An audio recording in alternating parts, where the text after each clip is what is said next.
सूरज नगर नाम का एक गांव था, जहां सुबह होते ही सूरज की सुनहरी किरणें पूरे गांव को महका देती थीं। उसी गांव में दो भाई अपने अपने परिवार के साथ रहते थे। बड़े भाई भुवन मेहनती किसान थे। दिन रात खेतों में पसीना बहाकर अपने परिवार का पेट पालते थे। छोटे भाई रोहन शहर में नौकरी करता था, इसलिए घर की आर्थिक जिम्मेदारी ज्यादातर उसी पर आ जाती थी। यही बात रोहन की पत्नी को खटकती थी। उसे हमेशा यह लगता था कि भुवन और उनका परिवार रोहन की कमाई पर ही जी रहे हैं, इसीलिए वो हर समय अपने बड़े जेठानी को ताने सुनाती थी। एक दिन जब राधिका अपने आंगन में झाड़ू दे रही थी, तभी छोटी बहू पल्लवी वहां आकर कहती है, देखिए दीदी, मैं आपसे एक बात करने आई हूँ। आज के बाद से आप लोग अपने हिसाब से खाना पीना बनाएंगे, हम अपने हिसाब से बनाएंगे।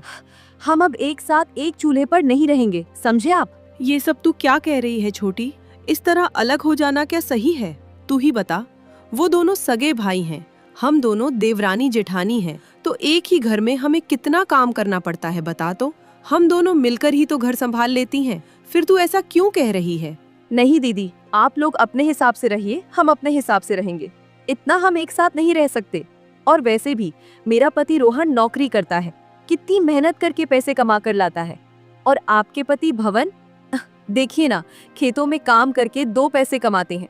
पूरा बोझ तो मेरे पति के कंधे पर है और आप लोग बैठे बैठे खा रहे हैं। ये मैं अब और बर्दाश्त नहीं करूंगी, साफ कह दे रही हूँ। तेरा मन इतना काला है ये मुझे पहले नहीं पता था। आज तेरी जुबान से समझ आया कि तू कैसी है। ठीक है, जब तू नहीं चाहती तो हम तुम्हारी तरफ नहीं आएंगे।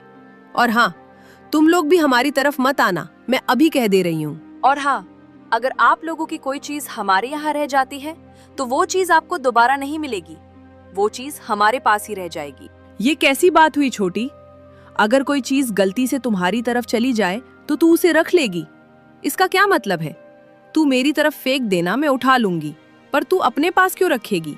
जब अलग हुई है तो अच्छे से हो, फिर मेरी चीजों पर तुझे इतना लालच क्यों है? देखिए दीदी, मुझे कोई लालच वालच नहीं है, समझिए आप। बस आपकी कोई चीज मेरी तरफ ना आए, यही कह दिया मैंने। भविष्य में ये बात दिमाग में बिठा लेना। ठीक है छोटी, आज तेरा पति नौकरी करता है, इसलिए तुझे इतना घमंड आ गया है। ठीक है, एक दिन तू जरूर समझेगी, याद रखना। तब देखेगी कि तेरे पास कोई नहीं होगा, सिर्फ हम ही काम आएंगे। देखिए दीदी, ऐसा दिन हमारा कभी नहीं आएगा, समझे आप? आप बस ये सपना ही देखते रहिए। और हाँ, अगर कभी किसी मुसीबत में पड़ी भी तो भी आपके पास नहीं आऊंगी।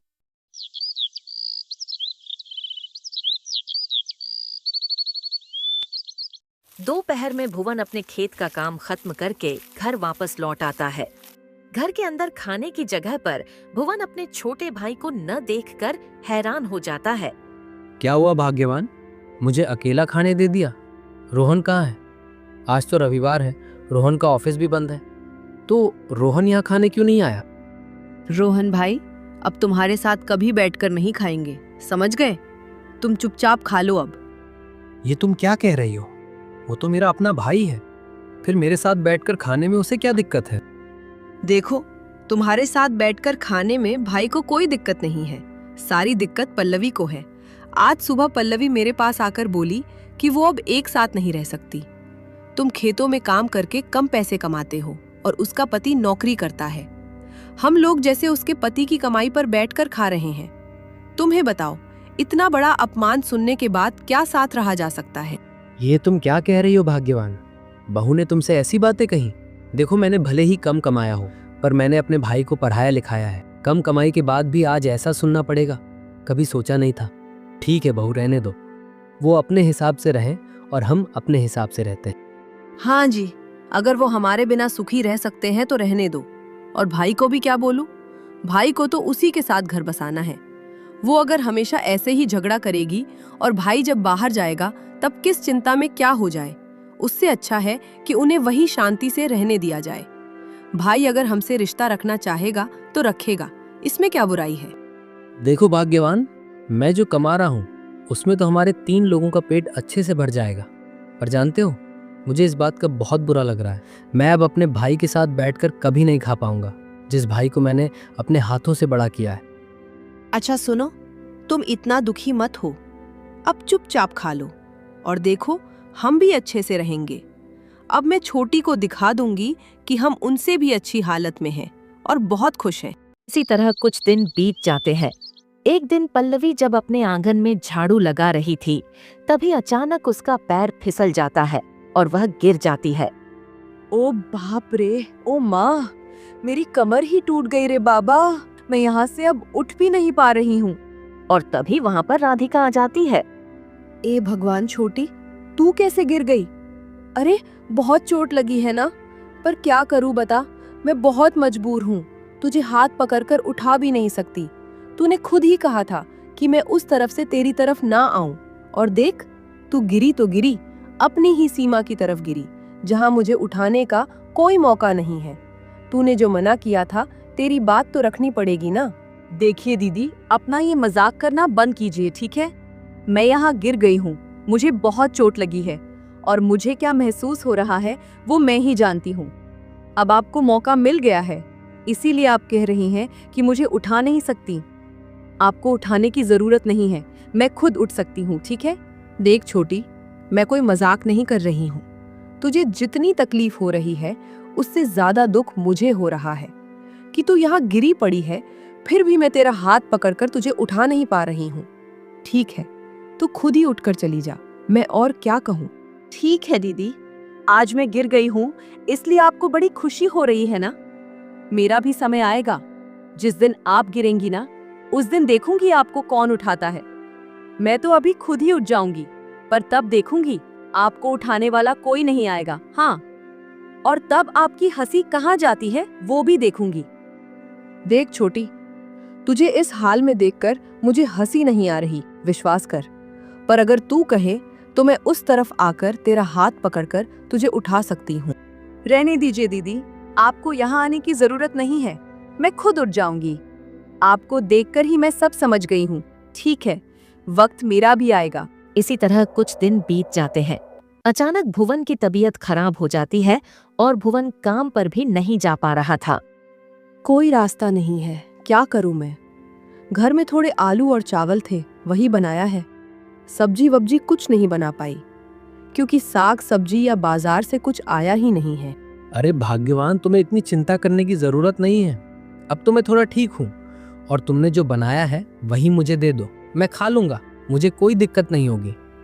देखो, तुम्हारी इस बीमारी की हालत में सिर्फ भात तुम्हारे गले से नहीं उतरेगा। अगर थोड़ी सब्जी मिल जाती तो तुम्हें खाकर शांति मिलती। तुम रुको, मैं छोटी के पास जाकर थोड़ी सब्जी मांग कर लाती हूँ, वो अभी खाना बना रही है। सुनो भाग्यवान, तुम अब वहां मत जाओ, अभी बहू तुम्हें उल्टा सीधा सुना देगी। और वैसे भी बहू तो हमारे साथ ठीक से रहना नहीं चाहती और मुझे खाने के लिए सब्जी देगी। तुमने ऐसा सोचा भाई कैसे? तुम्हें जाने की जरूरत नहीं है और बातें सुनने की भी जरूरत नहीं है। तुम थोड़ा चुप रहो तो, इतनी चिंता मत करो।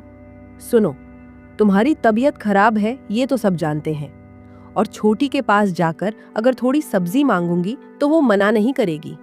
तुम देखना, वो जरूर दे देगी, मुझे इतना तो पता है। और सुनो, तुम चुपचाप यहाँ लेटे रहो, मैं बस गई और आई, आकर तुम्हें जल्दी खाना दूंगी, समझे? ये कहकर राधिका पल्लवी के पास थोड़ा सा सब्जी मांगने जाती है। छोटी, तू खाना बना रही है? बहुत अच्छा हुआ रे, मुझे एक कटोरी सब्जी दे देना। तेरे भैया की तबीयत खराब है, उन्हें कुछ अच्छा खिला भी नहीं पा रही हूँ। तू अगर थोड़ा सा देगी तो वो अच्छे से खा पाएंगे। दीदी, आप तो गलत समय पर आ गई। क्या बताऊं, आज भी हमारे घर में कोई सब्जी वब्जी नहीं बन रही है। कई दिनों से मांस मछली खा रहे हैं, तो सोचा आज आलू भात ही बना लेते हैं। इसीलिए देखिए, इस वक्त आलू भात चढ़ाया है। मुझे लगा कि तूने कोई सब्जी बनाई है, इसीलिए तो मांगने आई थी। अब मैं क्या करूं बता? नहीं दीदी, मैंने कोई सब्जी नहीं बनाई है, और अगर बनाई होती तो आपको मांगना नहीं पड़ता, मैं खुद ही दे देती। और आप तो जानती ही हैं, हमारा झगड़ा हुआ है तो क्या हुआ? भैया की तबीयत खराब है, थोड़ी सब्जी दे दूंगी तो क्या बिगड़ जाएगा, मैं दे ही देती। पर क्या करूं, देर हो गई। आप एक काम कीजिए, वो पड़ोस वाली माधवी चाची के घर जाइए, जाकर देखिए उन्होंने सब्जी बनाई है क्या। ठीक कह रही है, जाती हूँ मैं, जरा माधवी चाची के घर से थोड़ी सब्जी मांग कर लाती हूँ, और वैसे भी वो इंसान कितने दिनों से घर पर बैठा है, थोड़ा भी अच्छा बुरा खिला नहीं पाई। और क्या करूं, घर में बस चावल और आलू ही तो पड़ा था, वही बनाया है। अच्छा हुआ जो यहाँ से चली गई। बड़ी आई थी सब्जी लेने। अब जो मांस पक रहा है वह सिर्फ हम ही खाएंगे। कुछ दिनों बाद भुवन फिर से पहले जैसा ठीक हो जाता है। कुछ दिनों बाद भुवन पूरी तरह से ठीक हो जाता है। जब वह खेत से वापस आता है तब रास्ते में उसकी मुलाकात अपने भाई से होती है, जो बहुत देर से भुवन का इंतजार कर रहा था। भैया आप कैसे हैं? और अब आपकी तबीयत कैसी है? आपसे मिलने का बहुत मन हो रहा था, इसलिए मैं यहाँ इंतजार कर रहा था। ये तो तूने बहुत अच्छा किया रे भाई। जानता है मेरा भी तुझसे मिलने का बहुत मन था, पर क्या करूं बता, अशांति अच्छी नहीं लगती। जो जिसमें खुश है उसे उसमें खुश रहने देना चाहिए। और सुन भाई, तू कैसा है बता तो। कितने दिन हो गए हमने साथ बैठकर कभी खाना नहीं खाया रे भाई। मुझे तेरी बहुत याद आती है। आप तो जानते ही हैं, घर के आसपास हम बात नहीं कर सकते। मेरी पत्नी हर वक्त बस झगड़ा ही करती रहती है। और आप ही बताइए भैया, इतना झगड़ा चिक क्या अच्छा लगता है? पता नहीं रे भाई, हमारे बीच का रिश्ता फिर कब ठीक होगा, ये तो ऊपर वाला ही जाने। पर जानते हैं भैया, माता पिता ने मुझे जन्म तो दिया, पर वो मुझे ज्यादा समय तक मिल नहीं पाए। जितना भी मिला आप ही मिले। आप ही मेरे माता पिता है, और आपने ही बचपन से मुझे पाल पोस कर इतना बड़ा किया है। आपकी बातें मैं कैसे भूल सकता हूँ भैया। अच्छा सुन भाई, मुझसे बात करके तू कहीं लेट ना हो जाए। जा जा बेटा, तू ऑफिस जा। अच्छा ठीक है भैया, मैं चलता हूँ, आप संभल कर रहिएगा। उसके बाद रोहन वहां से चला जाता है।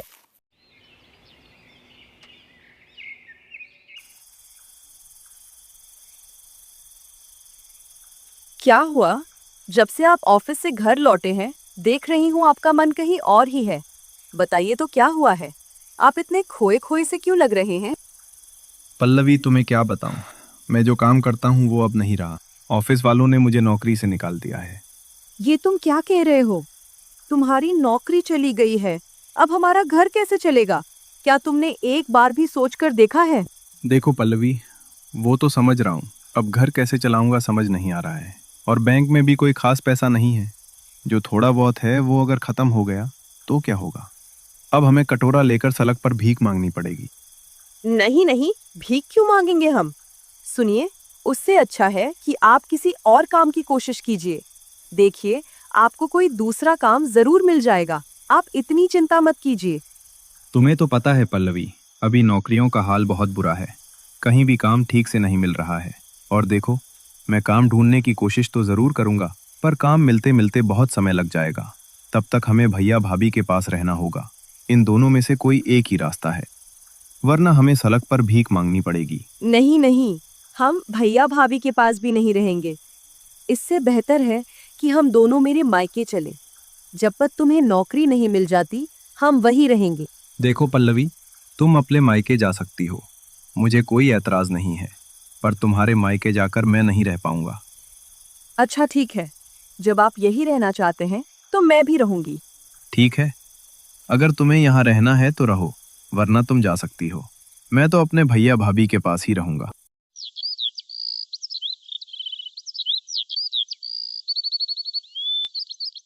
अगले दिन सुबह रोहन और उसकी पत्नी उसके भैया और भाभी के पास जाते हैं। भैया भाभी, आपसे कुछ बात करने आया हूँ। हाँ छोटे, बोलो, तुम क्या कहना चाहते हो? भैया भाभी, मैं कह रहा था कि कल मेरी नौकरी छूट गई है, इसीलिए कह रहा था कि आप अगर हमें अपने साथ रहने दें तो बहुत अच्छा होगा। देख भाई, तू तो मेरा अपना भाई है। आज अगर तेरे संकट के समय में साथ ना खड़ा रहूं तो मैं कैसा भाई हूं बता। तेरा जब तक मन करे तू यहाँ रह। अगर तुझे लगे कि पूरी जिंदगी रहना है तो रह सकता है भाई, मुझे कोई दिक्कत नहीं है। और वैसे भी हम जैसा खा रहे हैं तुझे भी वैसा ही खिलाएंगे रे। हाँ छोटी, तुम लोग अब से यहीं हमारे साथ रहोगे। अब हम सब मिलजुल कर रहेंगे, ये बहुत अच्छा होगा। कितने दिन हो गए हम अलग हो गए थे, अब साथ रहेंगे तो बहुत अच्छा लगेगा, समझी? इन सब की बातें तो देखो, इन्हें लग रहा है कि हम सारी जिंदगी यहाँ रहेंगे, लेकिन इन्हें क्या पता, मेरे पति की नौकरी लगते ही हम यहाँ से चले जाएंगे। हाँ हाँ दीदी, क्यों नहीं रहेंगे? अब से हम अच्छे से हंसी खुशी दिन बिताएंगे दीदी। आपने एकदम सही बात कही है। पर भैया, कल से मैं भी आपके साथ खेत पर जाऊंगा। आपके साथ हाथ बटाकर मैं भी काम करूंगा भैया। हम दोनों अगर साथ मिलकर काम करेंगे और घर चलाएंगे तो सब ठीक हो जाएगा। नहीं भाई, तुझे इन कामों में हाथ लगाने की जरूरत नहीं है। तू घर पर रह रे भाई। और सुन, मैं काम काज करके सब ले आऊंगा। वैसे भी ये सब काम तू कर नहीं पाएगा। नहीं नहीं भैया, एक बार सीख जाऊंगा तो वो काम क्यों नहीं कर पाऊंगा भला। और हाँ, आप चिंता मत कीजिए, सब काम बराबर होते हैं। अगले दिन सुबह जब पल्लवी और राधिका बाजार से लौट रही थीं, तभी रास्ते में कुछ पड़ोसी उनसे पूछते हैं। वाह दीदी, तुम लोगों को एक साथ देखकर बहुत अच्छा लग रहा है। फिर से तुम लोग एक हो गए। इतनी खुशी की कोई बात नहीं है, बस मेरे पति की नौकरी चली गई है, इसलिए हम एक साथ रह रहे हैं। नौकरी मिलते ही हम वापस अलग हो जाएंगे। छोटी, तू ऐसा क्यों कह रही है रे? हम अभी साथ हैं, कितना अच्छा लग रहा है। अलग हो जाने के बाद जो जिसकी मर्जी करे, क्या वो अच्छा लगता है? वैसे राधिका दीदी, एक बात कह रही हूँ, अपनी इस छोटी देवरानी से जरा बचकर रहना। कब कहाँ क्या कर बैठे कहना मुश्किल है। ऐसी लड़की कुछ भी कर सकती है, समझी? सही कहा दीदी। देखो, आज उनका बुरा वक्त है तो जेठानी के पास है, और जब सब हो जाएगा तो फिर अलग हो जाएगी। ऐसी स्वार्थी लड़की मैंने अपनी पूरी जिंदगी में नहीं देखी। ए आप देखिए, जबान संभाल कर बात कीजिए। मैंने जो सच है वही कहा है, और मुझे सच मुंह पर बोलना पसंद है, आप लोगों की तरह पीठ पीछे नहीं, ठीक है? अच्छा छोटी, अब तुम शांत हो जाओ। जो होगा बाद में देखा जाएगा। अभी तुम चुप हो जाओ और घर चलो, और आप लोग भी अब चुप हो जाइए। उसके बाद वे दोनों वहां से चली जाती हैं।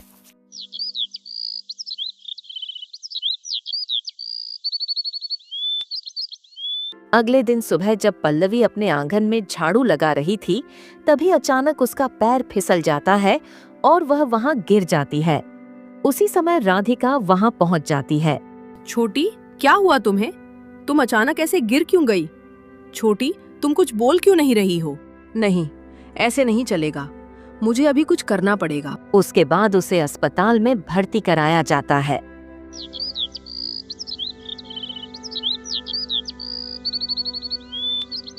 कुछ दिनों बाद पल्लवी की तबीयत फिर से पहले जैसी हो जाती है। भैया भाभी, एक खुशखबरी है। मुझे मेरा पुराना काम फिर से वापस मिल गया है। रोहन की बातें सुनकर सभी बहुत खुश हो जाते हैं, और तभी पल्लवी कहती है, ये आप क्या कह रहे हैं? सच में आपको काम वापस मिल गया है? ये तो बहुत अच्छी बात है। चलिए चलिए, अब से हम अपने हिसाब से रहेंगे, बहुत अच्छे से रहेंगे, और भैया भाभी के पास नहीं रहेंगे। आपको तो आपकी नौकरी वापस मिल ही गई है। पल्लवी, ये तुम क्या कह रही हो? जब तुम अस्पताल में पड़ी थी तब भाभी ने ही तुम्हारी सेवा करके तुम्हें ठीक किया है। इन्हीं लोगों की वजह से तुम आज जिंदा घर लौट पाई हो, और तुम कह रही हो कि फिर से यहाँ से चली जाओगी। तुम तो सच में स्वार्थ के अलावा कुछ नहीं समझती, हमेशा अपना फायदा देखती हो। नहीं रोहन भाई, ये सारी बातें पल्लवी को बताने की कोई जरूरत नहीं है, और अगर पल्लवी अलग रहकर खुश रहेगी तो वो अलग रह सकती है। नहीं भाभी, रहने क्यों दे? उसे भी पता होना चाहिए कि हमेशा अलग अलग रहने की सोच ठीक नहीं होती। आज देखा ना तुमने, जब तुम सर चकराकर गिर गई थी। आज भैया भाभी नहीं होते तो तुम्हें कौन बचाता? वैसे ही पड़ी रहती वहां। आज तुम्हें बचाने वाला कोई नहीं होता, यहाँ लौट भी नहीं पाती, और तुम्हारे मायके वाले भी कोई तुम्हें देखने नहीं आए। जो किया हमारे अपनों ने ही किया, और तुम कह रही हो कि हमेशा अलग रहोगी। हमेशा अलग रहकर क्या करोगी? सुनो पल्लवी, आज मैंने अपनी आंखों से देखा है, भाभी तुम्हारे लिए कितना कुछ कर रही थी। घर से खाना बनाकर अस्पताल ले जाती थी, तुम्हें अपने हाथों से खिलाया, सब कुछ किया, और तुम उन दिनों को भूलती जा रही हो। छी पल्लवी, छी। हमारे मुसीबत के दिनों में भैया भाभी ही साथ खड़े थे, और कोई नहीं था, और तुम फिर से यहाँ से अलग होकर रहना चाहती हो। देखो पल्लवी, अगर तुम अपने हिसाब से रहना चाहती हो तो ठीक है, तुम रह सकती हो, पर मैं अपने भैया भाभी को छोड़कर कहीं नहीं जाऊंगा। हाँ, आप एकदम सही कह रहे हैं। मैंने कभी अपने स्वार्थ के अलावा कुछ नहीं देखा, पर यहाँ दीदी ने मेरे लिए इतना कुछ किया है, वो मैं कैसे भूल सकती हूँ। दीदी, मुझे माफ कर दो। आज के बाद से हम तुम्हारे साथ ही रहेंगे, हम हमेशा हंसी खुशी एक साथ रहेंगे। अब हम कभी अलग नहीं होंगे। और जानते हो दीदी, मैंने अब तक तुम्हारे साथ जो किया बहुत गलत किया, बहुत बुरा किया दीदी।